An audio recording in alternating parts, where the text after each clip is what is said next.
రేపు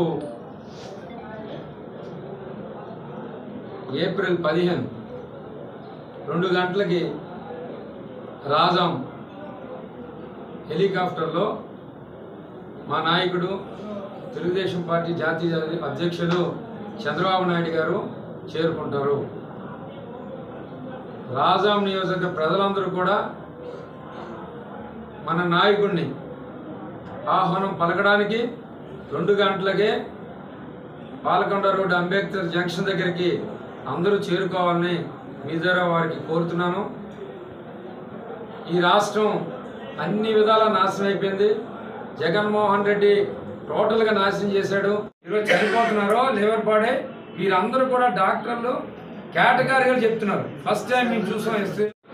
నిన్న రాత్రి ముఖ్యమంత్రి జరిగిన దాడి ఘటన రాష్ట్ర ప్రజలు ఎవరు కూడా నమ్మడం లేదు.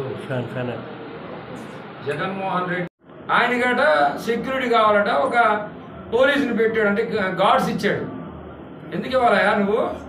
అక్కడ ఒక డాక్టరు వచ్చాడు కొత్తగా, ఆయనకి థ్రెట్ ఉంటుంది.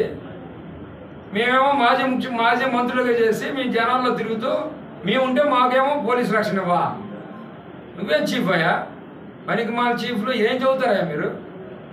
ఎవరి మీద వాడు కేసులు పెట్టడానికి, లేకపోతే జగన్మోహన్ రెడ్డి చప్పట్లు కొట్టడానికా మీరు? లేకపోతే జగన్మోహన్ రెడ్డి చెప్తే బంటులా బానిసలా పనిచేస్తారా? చట్టం మీ దగ్గర ఎప్పుడూ ఉండదా? ఇలాంటి వాళ్ళు ఉంటే ఈ రాష్ట్రం పరిస్థితి ఏంటి? అధోగతి పాలైపోయింది. బ్రాండ్ వాల్యూ టోటల్గా వీళ్ళ వల్ల నాశనం అయిపోయింది. అసలు ఈ పోలీసు వ్యవస్థ టోటల్గా ఈ రాష్ట్రంలో పనికిమాలిన బాసుల కింద ఉంది ఓవరాల్గా. ఏం చెప్తే జగన్మోహన్ రెడ్డి వాళ్ళ దగ్గర చప్పట్లు కొడుతూ